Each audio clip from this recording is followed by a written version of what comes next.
Welcome once again to another Johnny D Talks to the Stars, and this time around another great guest. The gentleman's name, Rick Saphire. He's an entertainer and also a theatrical representative. Welcome to my show. Well, thank you for inviting me, and I would like to say hi to all those people who are listening and watching at the same time. It's a new world, and we get to share our stories with people. And 5, 10 years ago, we couldn't do this. Yeah, very cool. Zoom and all these other platforms that we have out there. But you've been through so many platforms, I guess, from radio all the way to television, and obviously all the movies that have been around. How did you get into this business? Well, do you want the real story or the one that is that I read in the newspaper about me? Which Either one? either. Okay. I started off. I was connected with the entertainment business even before I was born. My mother was secretary and a personal assistant and office manager to songwriter Irving Berlin back in the late 1920s into the early 1940s. My mother's sister became a professional dancer, and she, with her husband, danced all around the world and was extremely popular. And they got divorced, and my Aunt Judy then married my Uncle Ernie, Hmm. who, as it turns out, was the executive producer of the Colgate Comedy Hour. Oh. And that program featured a new comedy team, which Uncle Ernie had once described them as a suave Italian singer and a monkey. And of course, the suave Italian singer was Dean Martin, and the monkey was Jerry Lewis. And I fell in love with show business. We had to watch Dean Martin and Jerry Lewis every Sunday night when they were on, because at the end of the program, the credits rolled by and it said executive producer and director Ernest D. Glucksman. And we all clapped, even though Uncle Ernie was 3,000 miles away on the West Coast. Hmm. But I became enamored with Jerry Lewis and his comedy, and I wanted to be a comedian. But nobody's going to listen to a 6-year-old talking about his wife and kids. So I didn't know what to do, but my aunt gave me a magic set when I was 5 years old, 6 years old, and I started to learn stage magic. And by the time I was 7 and 8 years old, I was also singing and dancing like any other showbiz type kid. Hmm. But I learned how to do magic, and I started performing on stage. And I met Jerry Lewis through my uncle when I was 6. And by the time I was 15, I was Jerry's guest as a comedy magician on The Tonight Show. And at that point, I was the youngest, as far as what my publicity reads, I was the youngest uh, comedian ever to have appeared to that date on The Tonight Show. I was 15 years old. And Wow. that's how I got into the business. And Jerry, again, a big part of your lifetime. So let's just start off with Jerry. Jerry Lewis. Now I got to mention this, and I know folks at home, you hear good stories and you hear bad stories. I mean, how did Jerry impress you? Well, of course, he was my hero as a kid. And then as I grew older, got to know him a little better, hung around a lot with my uncle because every time Jerry Lewis, beginning with Martin and Lewis and then Jerry Lewis on his own, every time they were in the New York area to perform, Uncle Ernie would kidnap me from my parents, and he had me with him. I guess I was the son he never had. And I saw all different sides of Jerry Lewis. Hmm. And I've said to people, if you hear a lot of different stories about Jerry Lewis and you don't know what to believe, believe them all because they're all going to be true. The good ones and unfortunately the bad ones Yeah, too. yeah, indeed. I also told people during the time, especially when I became Jerry Lewis's manager, stepped into my uncle's shoes about 40 odd years later. But I always would tell people, if you're going to love your heroes, love them for their work and not necessarily for who they are, because you're going to wind up being let down. Well, and that's the thing. I mean, folks, obviously Jerry being such a big superstar, when you're a regular person, I mean, one realizes if you're put on that limelight, I mean, you'll find out about your one's life, good and bad. Everybody's got good and bad, but it's always that limelight that intensifies that bad or good side. That's very true. And you know what you said is interesting because Jerry Lewis, just like every other celebrity, was a regular person. And we, you know, nobody becomes famous.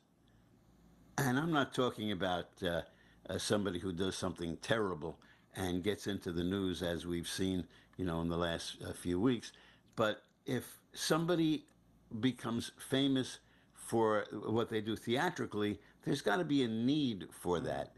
Now, Jerry Lewis and Dean Martin together became hugely famous in the late 1940s when we were just outside of World War II and the country just needed some fun. After, you know, over 5 years of, you know, turning on the radio and hearing bad news just about every day. And so there was a need for Jerry. Sadly, Jerry was not able to change with the times. You know, people would ask me, was Jerry Lewis was he a genius? And the answer was always yes. Excuse me. Jerry was a genius at writing, producing, directing, and starring in Jerry Lewis movies. But sadly, he couldn't really expand his base or his fame into other things. And when he outgrew his character, his essentially his entertainment career was over, except for the wonderful work that he did for the Muscular Dystrophy Association. And you know, going back, you know, yes, definitely. First of all, yeah, what he did for the Muscular Dystrophy Association was wonderful and everything. And I think most of modern day kids and adults there now, they knew of obviously of his Hollywood career, but they also knew of him, the wonderful production and you know, raising money for those kids Yeah. across the world and everything. Now, going back to Jerry Lewis and Dean Martin, you know, you hear stories. Obviously, they divorced, the big divorce in 1956. From them, basically, that they decided to go on their own, which again most likely ended up benefiting both of them because both ended up even more superstars after that. Did it come down to jealousy, or what did it come down to? That, or do you know what all that? How did it all come up?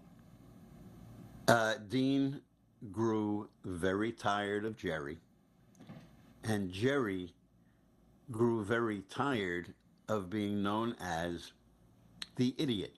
Not the idiot for his intelligence, but the character that he portrayed, because Jerry felt that he had a lot more to offer, and he might have.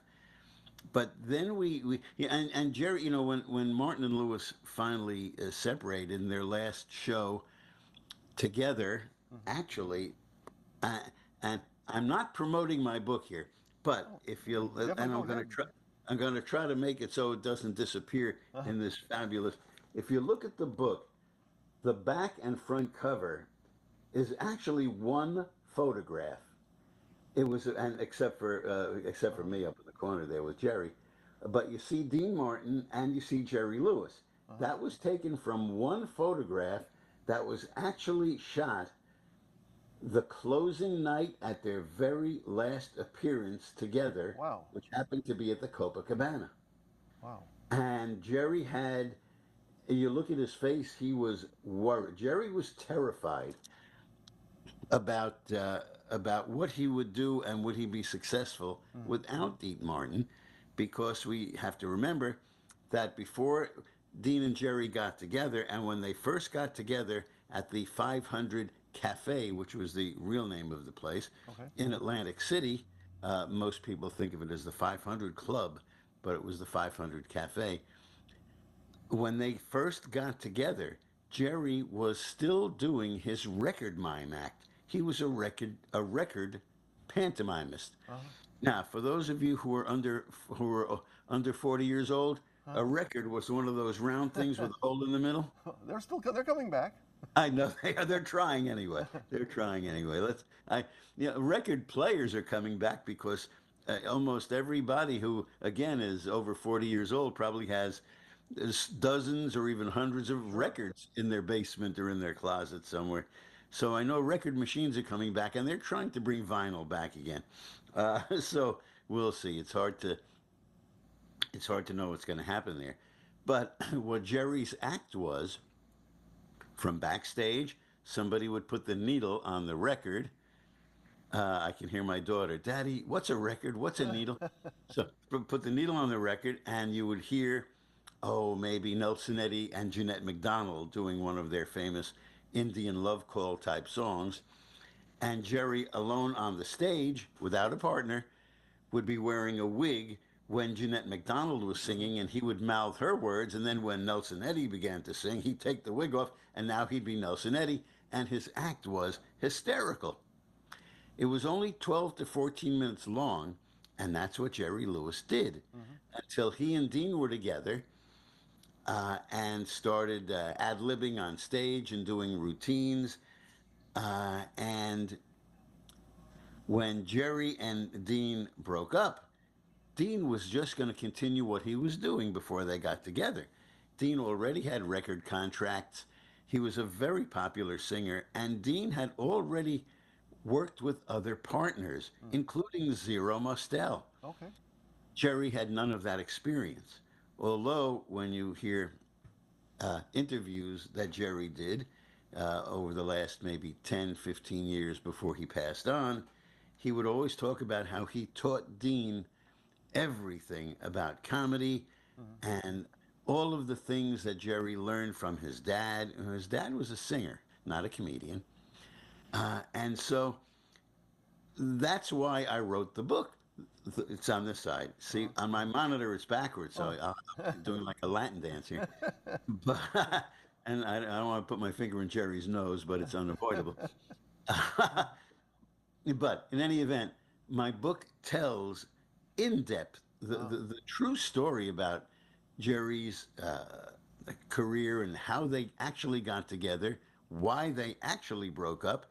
And I would tell you about it, but it's a long story, and you may have questions about other things. Sure, and you got it all there right there in your book, and it's available on Amazon and all the other Yes, it is. book vendors. Okay, so you know, all these years went by, and I mean, I'm not sure. I don't want to give away too much from it. What your book? Okay. Do you go cover the famous muscular dystrophy episode where Frank Sinatra brings, in the late wee hours of the morning, brings Dean Martin back? Was that the first time they crossed paths? Or were there other times that it wasn't publicly known, but was that actually the first time, like about 30 years, that they crossed paths? Well, it was 20 years since they had ended their act, Okay, 20 since years. they went on their own. It had been a 20-year professional reunion, but the book very carefully details how I knew that Dean was coming on the program that night, and I had through a call from my Uncle Ernie, who, by the way, had parted ways with Jerry maybe 64, maybe 14 years earlier. But Uncle Ernie was still very big in the business and knew everybody. And a month before the telethon went on, I received a call from Uncle Ernie telling me, Ricky, make sure you watch the telethon when Frank Sinatra comes on. He said it'll probably be around midnight West Coast and around 3 o'clock where you are. Well, I had, in 1976, I had a Panasonic half-inch black and white 30-minute reel-to-reel videotape recorder. I was the first on my block to have one. And I recorded, as soon as Sinatra came on, I started the video, and I captured it live. Of course, anybody could see it now on the internet. Sure. But I knew that Dean was coming on, and I guarantee you Jerry knew also. But that's okay, because Sinatra did make some history. But I also have film footage of Dean and Jerry together at I'll think of his name. Give me a moment here. At Eddie Fisher's debut at a big concert that he did in California in around 1971.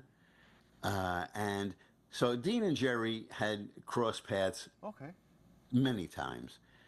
But And actually, when I talked to Eddie Fisher about this on an interview that I did with him, in 1958, 2 years after Dean and Jerry broke up, Jerry Lewis is on the Eddie Fisher television show live, all right. and Eddie and Jerry are doing a little bit of a routine. Who walks through the curtain in back of them? Dean Martin Wow. walks on. The audience went bananas. Behind Dean comes Bing Crosby, grabs Dean, and pulls him back again. Oh. It was a setup. And I think Jerry knew full well what was going to happen. But the fact is, this was not the first time they were seen together live on television. So, but it's great. It's great theatrics. I mean, it was just wonderful. I mean, and he corrected me. I'm sorry. I thought it was 30 years.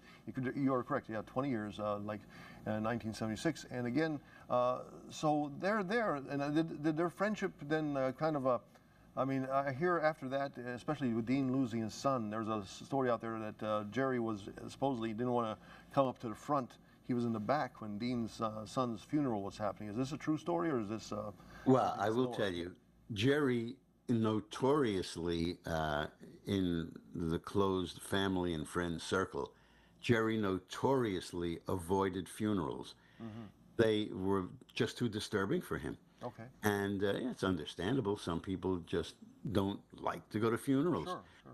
And the fact is, Jerry did go to Dean's son's funeral, and he did remain in the back, but everybody knew he was there. Sure. He just didn't really want to make a too big a fuss. And Definitely. he spoke to Dean, and they didn't become close again. You know, the romantic stories. Jerry wrote a book called, I'm looking on my shelf here to see if I have it handy, Dean and Me, a Love Story. Well, Jerry was Jerry was going for a vast cross section of population, uh, making it sound a little more suspicious than maybe it should have been. But it was called Dean and Me, a Love Story, and he says things in the book, whether they were accurate or inaccurate. He says things that he would have never talked about while Dean was alive. Hmm. But they were in communication, and but they never performed together. Sadly, I believe because they were both tremendous entertainers, and there was a hunger for Martin and Lewis, which, Yes. by the way, there still is today. Um, they could have done something theatrically. I know when Jerry did his movie The Sad Sack, Uh-huh. which was one of the first movies he did without Dean. The people at Paramount fully expected that Dean was going to show up on the set because they were hoping that they would make a movie together, which I think would have been sensational. As a matter of fact, I believe their last movie, which was called Hollywood or Bust, it was filmed, of course, before they broke up, but was actually released to the theaters after they broke up. People thought, people who, just went to the movies and who didn't read Variety or a Backstage magazine or whatever, they kind of thought that Martin and Lewis got together again to make this movie. And many people thought they did. But they could have somehow made a few movies together, which would have been, but it never did happen that way. So, and then Jerry, I mean, obviously after Dean passed, and he still kept, appearing in places, and many, obviously with the muscular dystrophy. Did I know toward the end of this run with muscular dystrophy, I don't want to maybe get into something personal and everything, but what happened with that split between them, and did they decide to go away from Jerry, or did Jerry said, oh, he's getting too old, or something like that? What happened toward the end there? It was a combination of all of the above. Okay. First of all, telethons were not making the kind of money that they used to make. Younger people, and remember the last telethon was not that many years ago, and younger people weren't staying up all during the night and whatever and donating money by picking up a phone and making a donation. Hmm. It was a different world. Younger people, not to say that they weren't giving to their favorite causes or whatever, but they weren't watching the telethons anymore. The Love Network that they called it, you know, all the stations around the country which created a network, they were not dedicating 19, 21 hours anymore because there was no reason to watch the telethon for 19 hours. The younger generation was not paying attention to the telethons for 19 or 21 hours anymore because there were no stars anymore. Steve and Edie weren't performing anymore. Sinatra was gone. Who else? The great acts, the great performers were no longer performing in Las Vegas. They were gone. And and I know this for a fact, who was hosting the telethon? You know, Jerry in his last 8 years of the telethon was doing like 3 hours, 4 hours maybe at the beginning, and then coming back for the last 3 hours the following day. And people didn't realize that he wasn't on full time because they weren't watching anyway. And at night, to host the telethon, they had the local cloggers from the nearby dancing school and or the Muppets. Oh. They the telethon was becoming an expense to the local stations who were giving up airtime, and there was very little value. They weren't pulling in the donations. Number one, and that's a big number one. Number two, Jerry was not funny anymore. And when he sang, he tried singing. He was older. And, you know, Sinatra apparently, or obviously, lost his voice. But he was smart enough to work around it. And he kept himself current by, even if he had to talk his songs, they were songs that you related to Frank Sinatra. You thought he was singing about his own life. And people loved him. Jerry was different. He no longer had the youthful, crazy kid thing. He no longer had the voice to sing. And I will tell you, because you're so nice to have me on the program, the last couple of years when Jerry sang You'll Never Walk Alone, which was the iconic closing number of the telethon, he would, in the middle of the song, he would break down in such incredible tears that he put his hand in his face, and it was so, and you're wondering, is he alive? Is he dead? What's going on? Is he ever going to pull it together? And finally, at the end, in the last bar or two, he gave a good finish. Oh, wow. Why did he do that? I'll tell you why. He forgot the lyrics. Okay. And he did not want to work with cue cards because he couldn't read them. And how did that come about? I mean, was this his idea, or was it somebody else's idea? Everything was his idea. Everything was his idea. Okay, legendary. So that's legendary stuff. You'll Never Walk Alone was legendary, and I will tell you, I was present as a youngster for the first 3 muscular dystrophy telethons. 1956 was Dean Martin and Jerry Lewis's party to help muscular dystrophy. And I was there, and that happened to be the final live television appearance of Martin and Lewis together. They did that appearance, and they only did one other appearance. That was at the Copacabana on July 26th, 1956 was their last show together.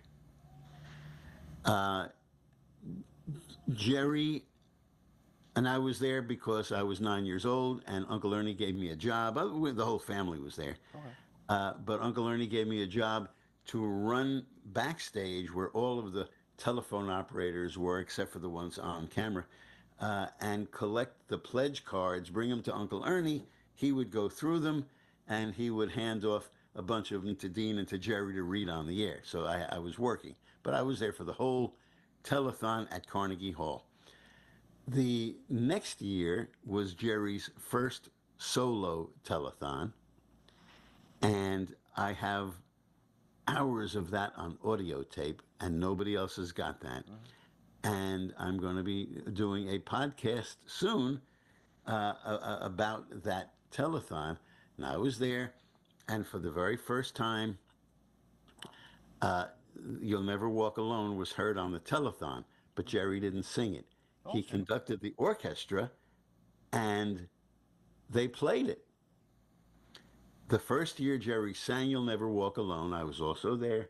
It was the last of that run of telethons. These were all done. These were done on Thanksgiving, the last two.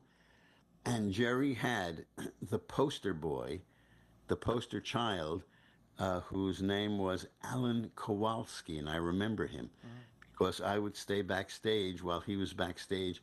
God bless him, in his little wheelchair, and I'd do magic tricks for him to keep him amused.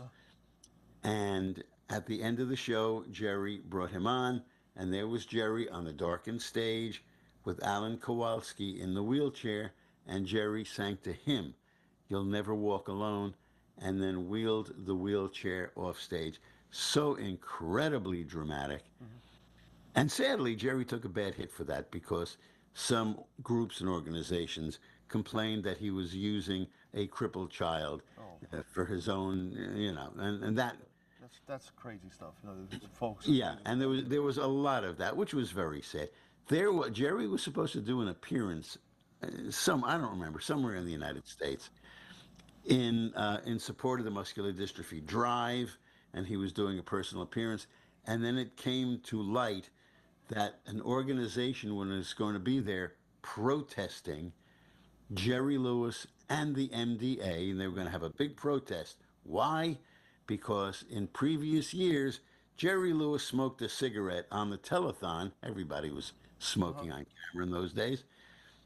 And how could Jerry Lewis, if he was worried about children, blah, blah, blah, how could he smoke? And they decided to cancel these personal appearances because they just didn't want to get involved with these inane protests. Wow. And let me just ask you, there's other stories. Being down here in Mississippi now, I'm not sure if you know about this story.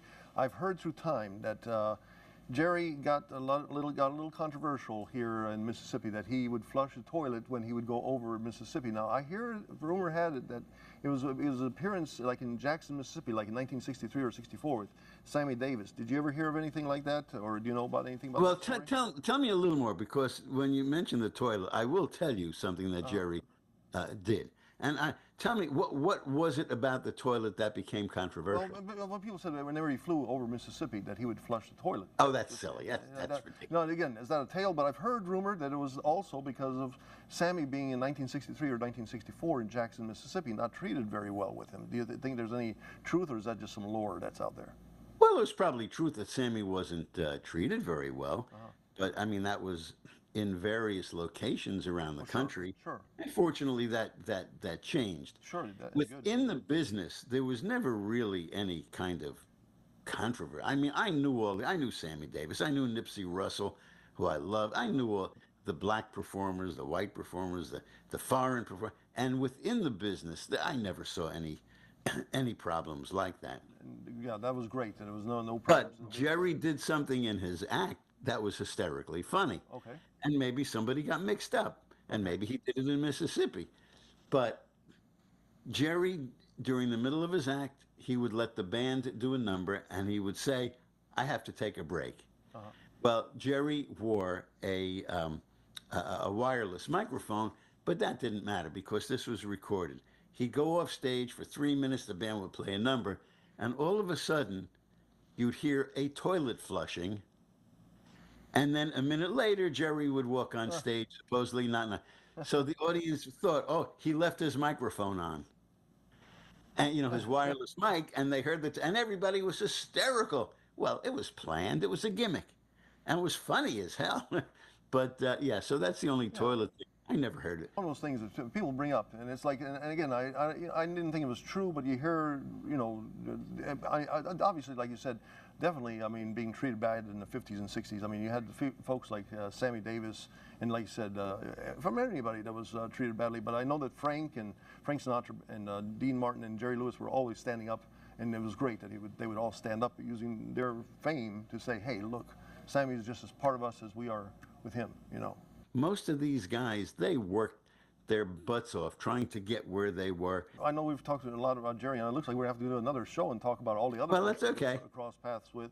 Sure. Let's just finish off with Jerry on this one. Going back, I see that you've represented Anna Maria Alberghetti, correct? And then Jerry and her crossed paths in one of the great... Many times. Yeah, they crossed paths many times, but in the movie they crossed paths in, which so great, it was Cinderfella. I mean, right. I know there's a lot of folks, even today, the story of Cinderella, but to change it to Cinderfella with Ed Wynn there and everybody like that, that looks like, what was Jerry's maybe most favorite movie? Was that one of his most favorite ones, or did he have a favorite one? Well, he talked about it a lot because he had what they thought was a heart attack during the filming. He had to run up and down a staircase over and over and over again, and he refused to use a double.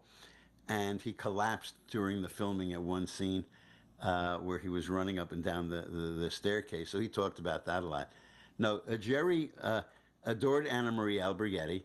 I spoke to her not too long ago about preparing for the book.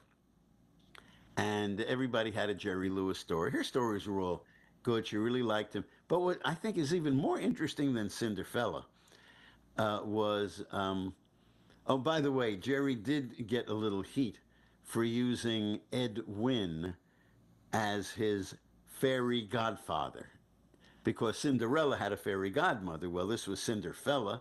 It was the same story, but kind of reversed.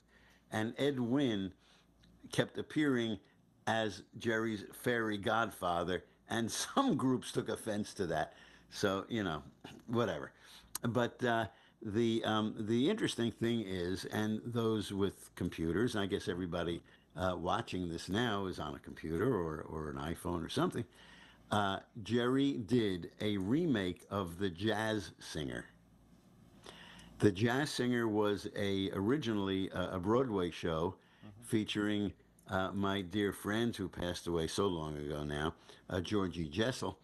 And when it came to making a movie of The Jazz Singer, Georgie Jessel opted out, but recommended his friend Al Jolson, who made The Jazz Singer, which historically became the first talkie.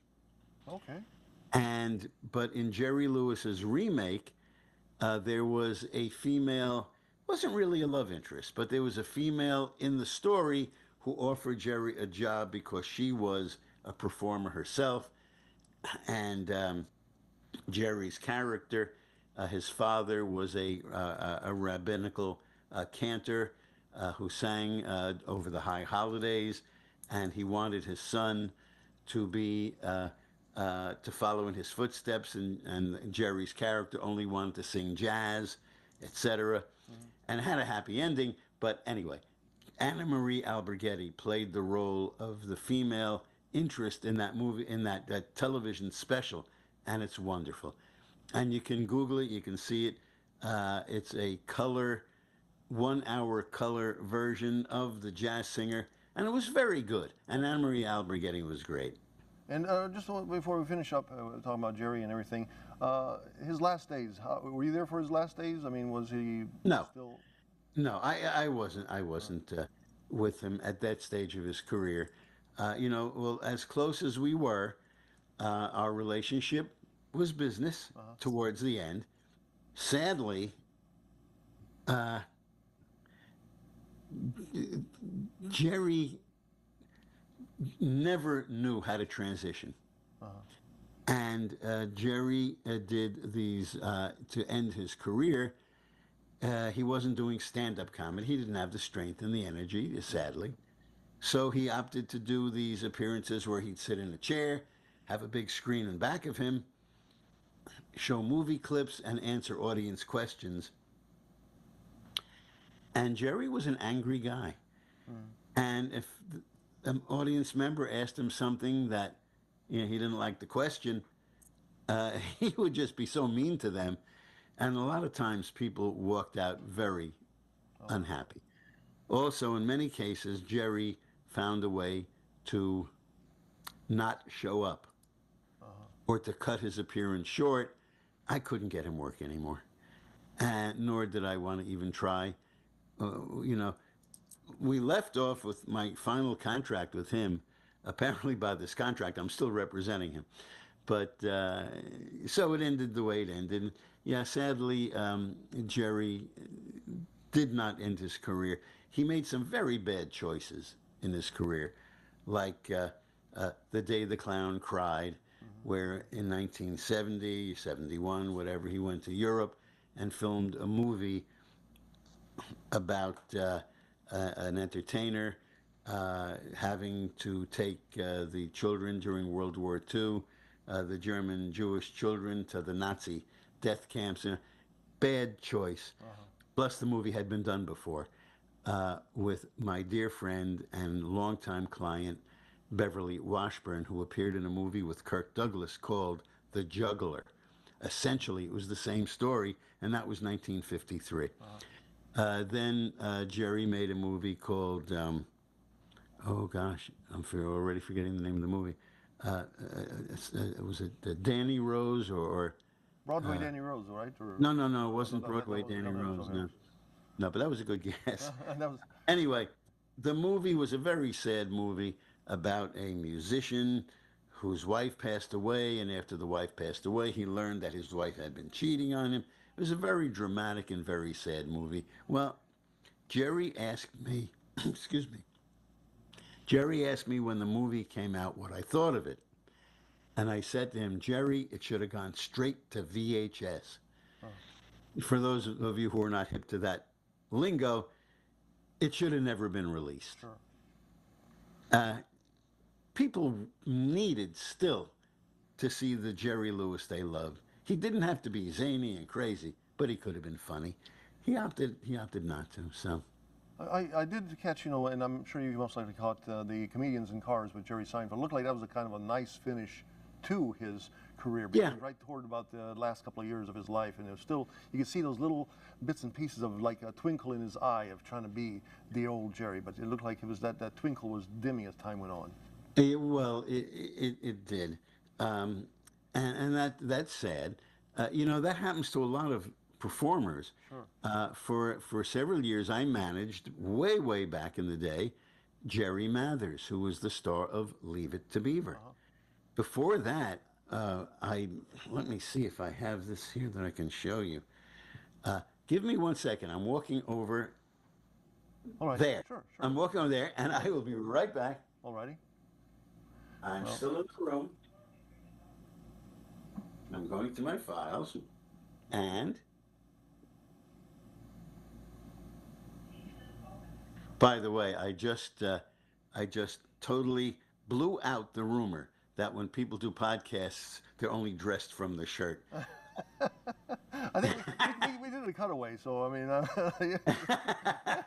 Yeah, a cutaway. So because I am fully dressed, not just they say, well, you don't have to worry about wearing pants. I just do. okay, well, like I said, we did a cutaway, so we didn't catch any. Okay, I got to get this so you'll be able to see it. All right. Come on. Here we go. I'm getting okay. This was one of the first advertisements that I had printed when I was personal manager to that man in the middle of the picture, who was Spanky McFarlane. Oh, yes. The little kid, the one we all loved in the Our Gang yes. comedies and the Little Rascals. And Spanky had a great exit strategy, which Jerry never had. Spanky's parents told him, there's got to be life after the Little Rascals, George. That was his name. And as you might expect, he grew out of his character. His voice changed. And the same thing pretty much happened to Jerry Mathers with Leave It to Beaver, although they actually did some later on, Always the Beaver. And those they should have left it alone. But it was good for Jerry. But we did the college circuit and all. Jerry, sadly, could not transition and into what the world wanted. So he went from, when he found out that his original character couldn't be funny, he wanted to be dramatic. And the world loved him too much as a comedian. Any entertainer is blessed if they can come up with a property, a movie, a song, something that they are recognized for the rest of their lives. I managed a girl that I was in love with when I was 13, although I didn't meet her until I was much older, Haley Mills. And, when I was a kid, when I was 13, back in the 1960s, every boy wanted to meet and walk down the aisle with beautiful Haley Mills with all those great Disney movies and all. Well, Haley, when she left Disney, she had some bad advice, and she decided that she was going to do a movie where she would display more of her body than we would ever display on this podcast. And she did. After her contract was over with Disney, she made 2 movies. One, you just saw the back. Another one, you saw the top and the front. And essentially, she destroyed the memory of her career. Fans turned their back on her. I did not know that. My goodness. Yeah, yeah. I would like to have another podcast with you, or another. I'd be very happy. Because we can talk about all your managing. Soupy Sales, just to mention, Charlie Callas. There's so much more to you, Rick.